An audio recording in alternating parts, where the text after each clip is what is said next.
What's up, guys? LQ here with the LQ Review. Thank you so much for joining me here at my YouTube channel.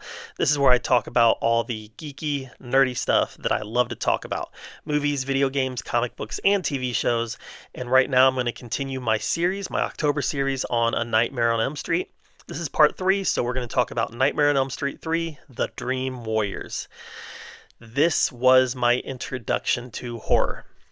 When I was a kid, I lived at a time when my childhood happened during a time when VHS tapes, you couldn't walk into a store without VHS tapes being on sale. And I remember the Meyer that my mom used to go to used to have a, a rental place. It was like a separate store that kind of was connected to Meyer. And my mom used to let me go walk around the video store and read the back of the boxes while she shopped. And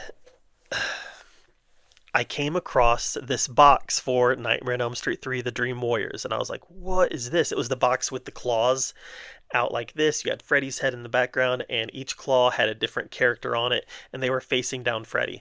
And the idea that people would fight a monster appealed to me so much.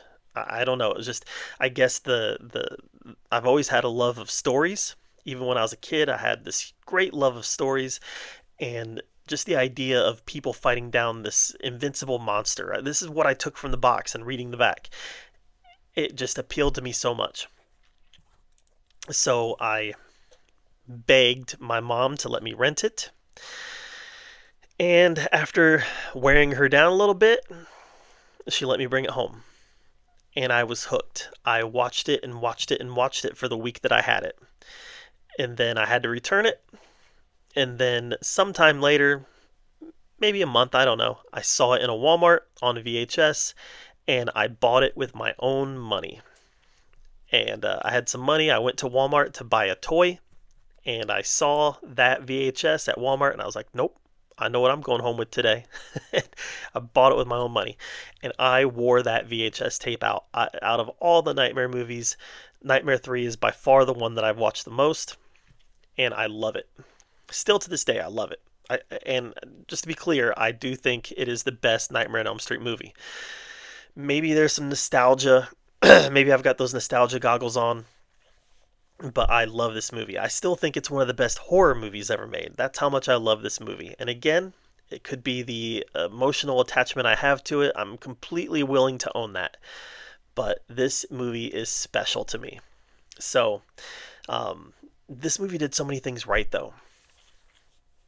Number one, Freddy is still scary. This movie does open up the door for him telling a few more jokes, being more of a personality as a character than he was in parts 1 or 2, but he's still scary in this, and he's still a threat. And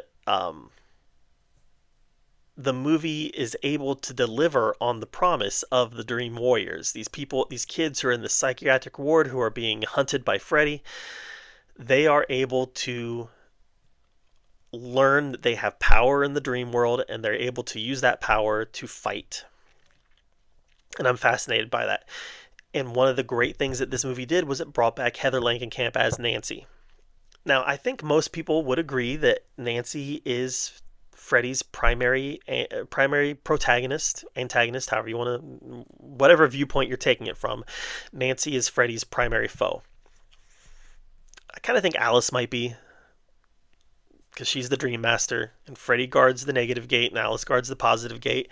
But I can't argue with the fact that that a lot of people think it's Nancy, and she's back in this film, and she leads this group of kids and teaches them how to harness their power and fight back.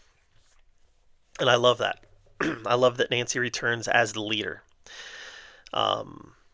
Some great supporting characters in this. You have Lawrence Fishburne playing one of the workers at the hospital. You've got oh my gosh, what's the actress that plays Kirsten?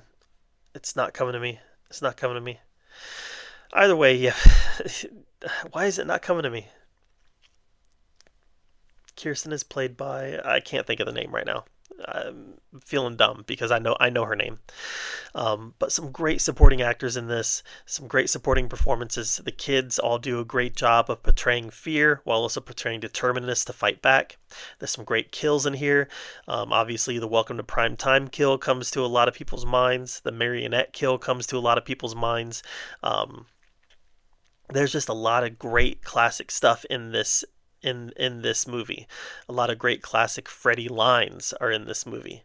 Um, and there's some great lore building that takes place in this movie. We know that he was a child killer. We know that he was killed by the parents of Elm Street. Um, but we also learn about Amanda Kruger, his mother, and some of the things that happened to her that leads to Freddy's unfortunate birth. So he was always this evil being that existed from the time he was born. Um, so yeah, some great world building, lore building.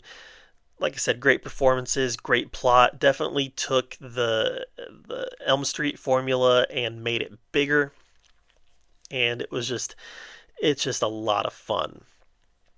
And yeah, John Saxon returns in a great performance. The way that they end up killing Freddy at the end, if this had been the last movie, this would have probably been a great way to end it because it did make sense.